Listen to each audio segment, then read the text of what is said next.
जय श्री राम बच्चों। मैं अमित कुमार।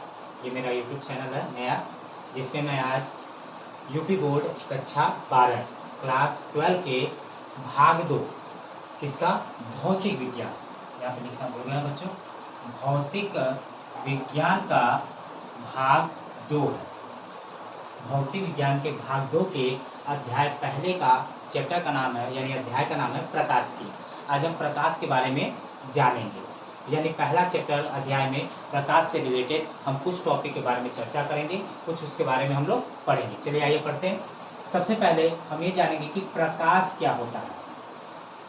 सबसे पहली चीज़, आप किताब में तो बहुत सारी चीज़ें लिखे हुए देखते हैं, लेकिन ज़रूरी नहीं कि किताब में अगर वो चीज़ लिखी है तो उसी के आधार पे ही हम केवल पढ़ें या किताब में लिखी हुई चीज़ को ही याद करें। आप उसको अपने तरीके से, अपने से गठन करके, उसमें कुछ संशोधन करके सरल भाषा में किसी भी चीज़ को याद कर सकते हैं, या उसको अपने उदाहरण के तौर पे अगर याद रखते हैं तो आपको किताब को याद करने की ज़रूरत नहीं पड़ती है। हम इसी साधन को लेके आए हैं कि आपको उदाहरण के माध्यम से बहुत सारी चीज़ों को ज्ञान देंगे, जिससे कि आप उदाहरण के माध्यम से उस टॉपिक को अच्छे से याद कर सकें। ठीक है बच्चों, चलिए देखते हैं पहले प्रकाश क्या है। प्रकाश आप देखेंगे किताब में लिखा गया होगा कि प्रकाश एक प्रकार की ऊर्जा होती है जो क्या करती है, हमें देखने में मदद करती है। ठीक है, तो यानी अगर प्रकाश से ऊर्जा है तो यानी कि उसे किसी भी चीज़ की ज़रूरत नहीं पड़ती होगी, माध्यम की ज़रूरत भी नहीं पड़ती होगी, क्योंकि वो सभी प्रकार के माध्यम में हो सकता है कि गमन कर सके।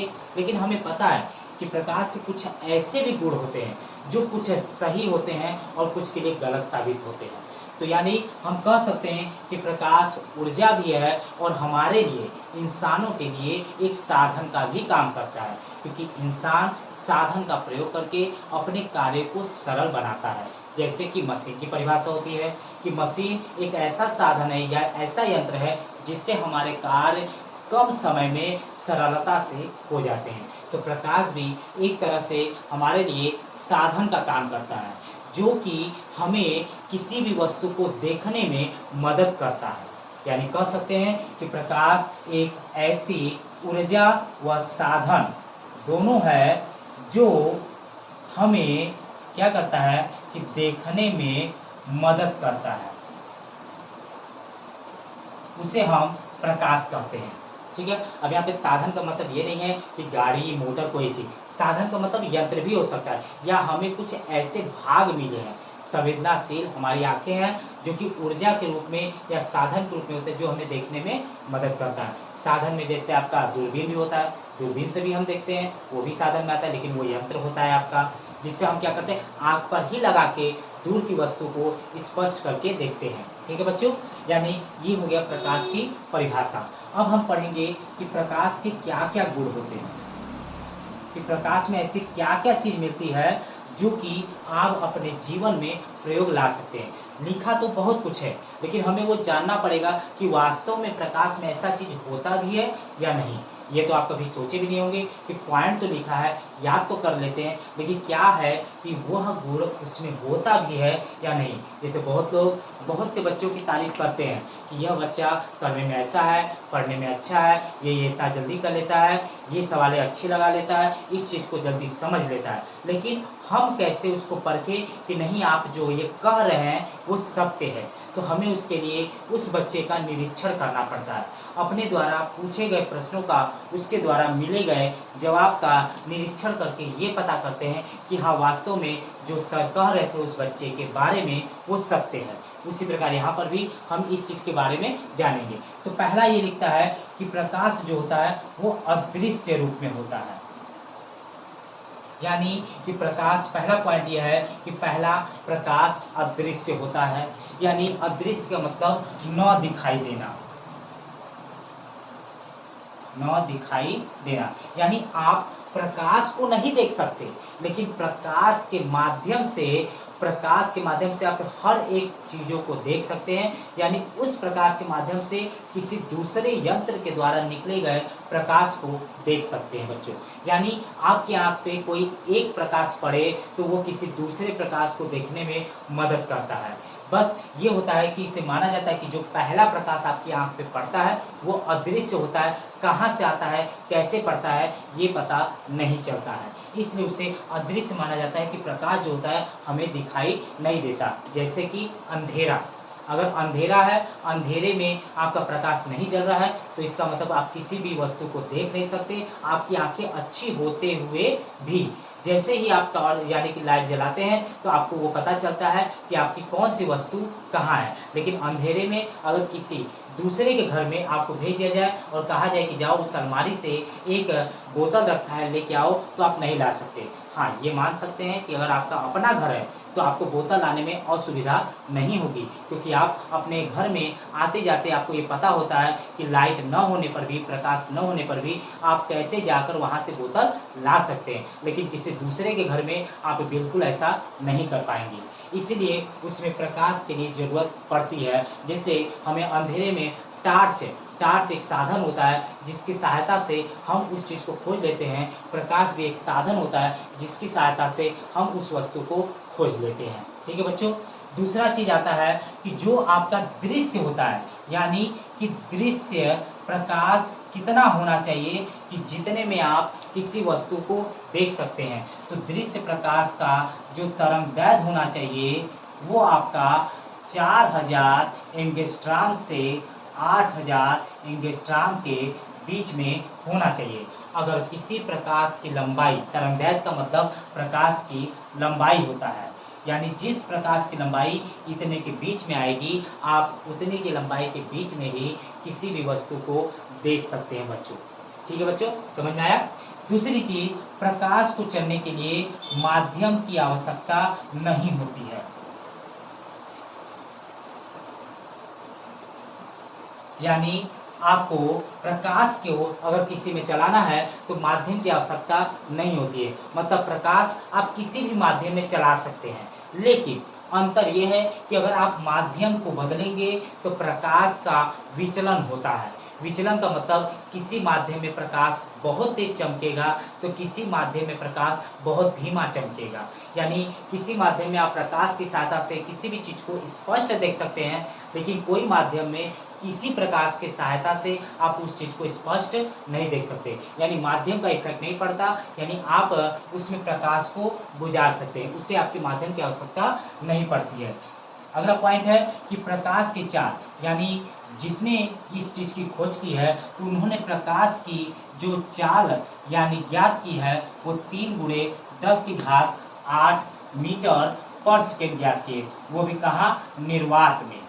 यानी इसका ये मतलब है कि प्रकाश निर्वात में चल सकता है। निर्वात का मतलब बिना वायु के, यानी जहाँ पे वायु नहीं होता उसको निर्वात कहते हैं बच्चों।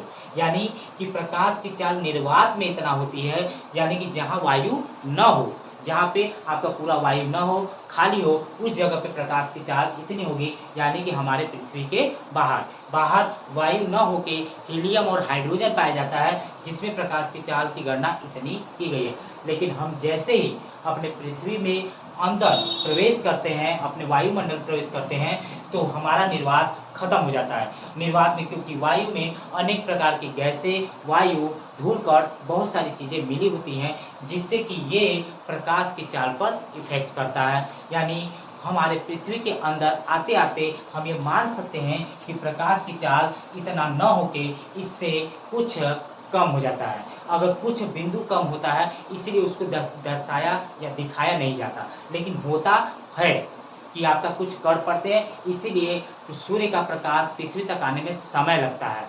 वही समय कम बेसी में आपका लगता है, क्योंकि सूर्योदय और सूर्यास्त रोज प्रतिदिन एक टाइम पे नहीं होते हैं, जिसका ये मतलब है कि आपका सूर्य का प्रकाश आने में टाइम कम बेसी अंतर करता रहता है।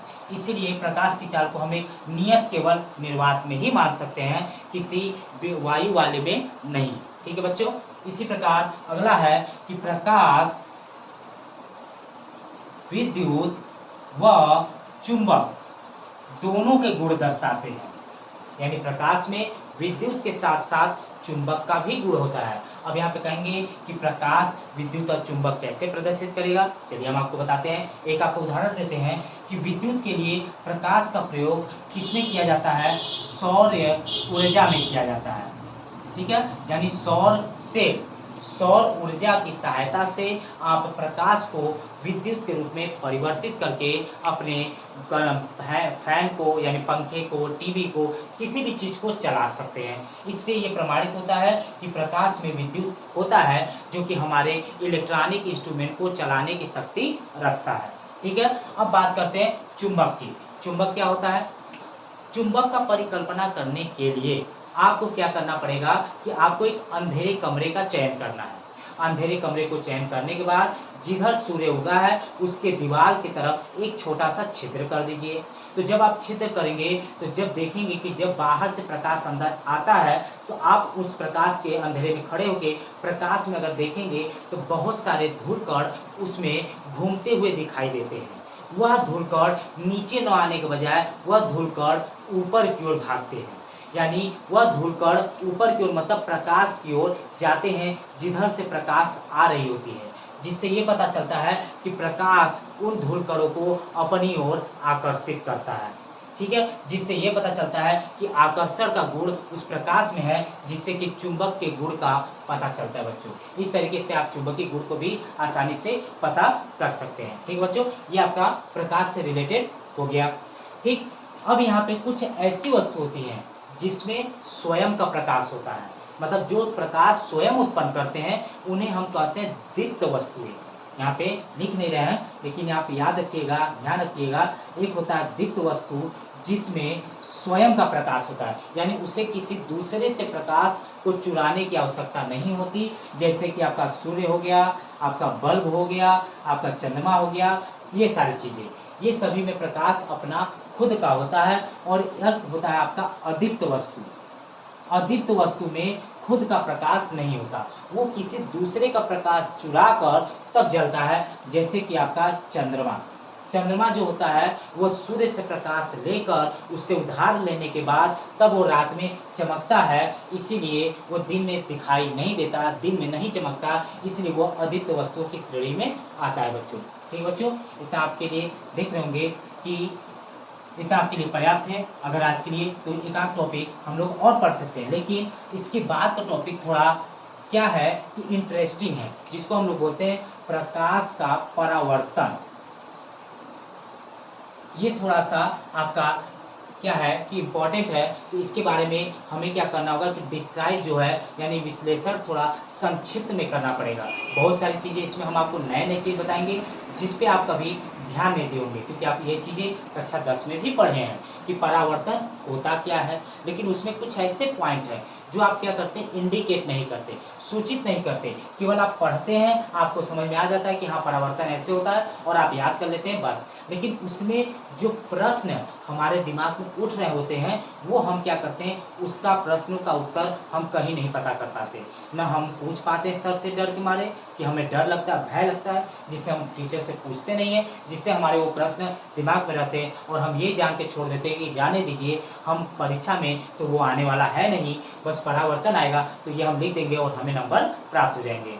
लेकिन आपको हर एक टॉपिक में हम आपसे उससे जुड़े जितने भी एक नए से नए प्रश्न रहेंगे हम आपसे पूछेंगे भी और उसका उत्तर भी आपको देंगे कि इस टॉपिक में नए से नया प्रश्न क्या क्या बन सकता है, ठीक है बच्चों। आज के लिए हमारी वीडियो यहीं तक रहेगी। आपको हमें आशंका है कि आपको ये चीज़ें अच्छे से समझ में आएगा, आप इसको रिवीजन करेंगे तो आपको ये चीज़ें हो जाएंगी। अगर आपको इसमें भी प्रश्न आपको अगर अंदर उठता है तो आप हमें बिल्कुल कमेंट करके प्रश्न को पूछ सकते हैं और हम उसका जवाब आपको अगले वीडियो में बिल्कुल दे देंगे इसी समय पे।